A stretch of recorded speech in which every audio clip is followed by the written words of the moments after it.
Google പേ, phone പേ, Paytm പോലുള്ള ആപ്പുകൾ ഉപയോഗിക്കുന്നവരാണോ നിങ്ങൾ? അങ്ങനെയാണെങ്കിൽ UPI ആപ്പുകളിൽ കുറച്ച് നിയന്ത്രണങ്ങൾ വരാൻ പോവുകയാണ്. സിസ്റ്റം ഓവർലോഡ് കുറയ്ക്കുന്നതിനും തകരാറുകൾ പരിഹരിക്കുന്നതിനുമാണ് പുതിയ നിയന്ത്രണങ്ങൾ വരുന്നത്.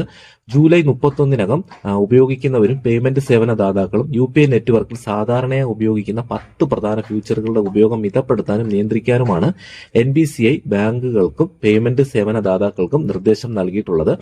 ബാലൻസ് അന്വേഷണങ്ങൾ, ഇടപാട് സ്റ്റാറ്റസ് പരിശോധനകൾ, ഓട്ടോ പേ മാൻഡേറ്റുകൾ തുടങ്ങിയ ആവശ്യങ്ങളിലാണ് നിയന്ത്രണം. ഈ മാറ്റങ്ങൾ നടപ്പിലാക്കുന്നതിലൂടെ ഉപയോക്താക്കൾക്ക് കൂടുതൽ സ്ഥിരതയുള്ളതും കാര്യക്ഷമവുമായിട്ടുള്ള ഡിജിറ്റൽ പേയ്മെന്റ് അനുഭവം സാധ്യമാകുമെന്നാണ് NPCI വ്യക്തമാക്കുന്നത്. അക്കൗണ്ട് ബാലൻസ് പരിശോധിക്കുന്നതിനുള്ള ബാലൻസ് എൻക്വയറിയിൽ ഒരു ആപ്പിൽ ഒരു ഉപയോക്താവിന് 50 തവണയായിട്ട് പരിധി നിശ്ചയിച്ചിട്ടുണ്ട്. ഇനി പേടിഎം, ഫോൺ പേ ഉപയോഗിക്കുകയാണെങ്കിൽ ഓരോ ആപ്പിലും 24 മണിക്കൂറിനുള്ളിൽ 50 തവണ വീതം മാത്രമേ ബാലൻസ് പരിശോധിക്കാൻ സാധിക്കുകയുള്ളൂ. ഇത് പ്രധാനമായിട്ടും വ്യാപാരികളുടെ ഇടയ്ക്കായിരിക്കും ബാലൻസ് പരിശോധിക്കുന്നതിൽ കൂടുതലുള്ളത്. ഇവരായിരിക്കും ഇത് ബാധിക്കുന്നതും. തിരക്കേറിയ സമയങ്ങളിൽ ബാലൻസ് എൻക്വയറിയിൽ പരിമിതപ്പെടുത്താനും ചില സമയങ്ങളിൽ നിർത്തിവെക്കാനും UPI ആപ്പുകളോട് നിർദ്ദേശിച്ചിട്ടുണ്ട്. ഓരോ ഇടപാടിനും ശേഷം ഉപയോക്താവിന്റെ അക്കൗണ്ടിലെ ബാലൻസ് അറിയിപ്പായി നൽകണമെന്നും നിർദ്ദേശമുണ്ട്. കൂടാതെ ഓട്ടോ പേ മാൻഡേറ്റുകൾക്ക് സമയപരിധി ഉണ്ടാകും. UPIയിലെ ഓട്ടോ മാൻഡേറ്റുകൾ, അതായത് SIP മ്യൂച്വൽ ഫണ്ടുകളിലും നെറ്റ്ഫ്ലിക്സ് സബ്സ്ക്രിപ്ഷൻ പോലുള്ളവയൊക്കെ തിരക്കില്ലാത്ത സമയങ്ങളിൽ മാത്രമായിരിക്കും ഇനി പ്രവർത്തിക്കുന്നത്. രാവിലെ 10 മുതൽ 1 മണി വരെയും വൈകുന്നേരം 5 മണി മുതൽ രാത്രി 9 വരെയുമാണ് തിരക്കുള്ള സമയമായിട്ട് കണക്കാക്കിയിരിക്കുന്നത്.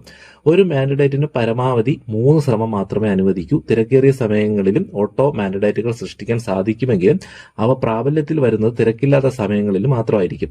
ട്രാൻസാക്ഷൻ സ്റ്റാറ്റസ് പരിശോധിക്കുന്നതും ഇനി മുതൽ നിയന്ത്രണങ്ങൾ ഏർപ്പെടുത്തും. ഇടപാട് അംഗീകരിച്ച് കുറഞ്ഞത് 90 സെക്കൻഡിന് ശേഷം ആദ്യത്തെ പരിശോധന നടത്താൻ പാടുള്ളൂ.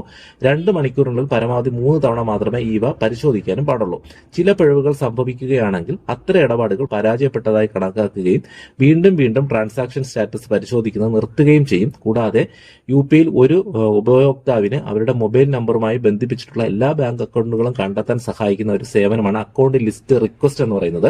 നിയന്ത്രണങ്ങൾ പ്രാബല്യത്തിൽ വന്നു കഴിഞ്ഞാൽ ഇനി ഉപഭോക്താവിന്, അതായത് ഉപയോഗിക്കുന്നവർക്ക് 24 മണിക്കൂറിനുള്ളിൽ ഒരു UPI ആപ്പിൽ പരമാവധി 25 തവണ മാത്രമേ ഇങ്ങനെയുള്ള അഭ്യർത്ഥനയും കൊടുക്കാൻ കഴിയുകയുള്ളൂ. ഈ നിയന്ത്രണങ്ങൾ നടപ്പിലാക്കുന്നതുമായി ബന്ധപ്പെട്ട് 2025 ഓഗസ്റ്റ് 30-നകം PSP ഒരു സത്യവാങ്മൂലം സമർപ്പിക്കണമെന്നും NPCI അറിയിച്ചിട്ടുണ്ട്. പുതിയ മാർഗനിർദ്ദേശങ്ങൾ പാലിക്കുന്നതിൽ പിഴവ് സംഭവിച്ചാൽ പിഴവുകൾ, പുതിയ ഉപഭോക്തൃ ഓൺ ബോർഡിന്റെ താൽക്കാലികമായി നിർത്തിവെക്കൽ തുടങ്ങിയ പ്രത്യാഘാതങ്ങളും നേരിടേണ്ടി വരും. ഈ മാറ്റങ്ങളിലൂടെ UPI സിസ്റ്റത്തിന്റെ സ്ഥിരത, വേഗത, വിശ്വാസ്യത എന്നിവ ഉറപ്പാക്കാൻ സാധിക്കുമെന്നാണ് national payment corporation of India ഇപ്പോൾ പറയുന്നത്.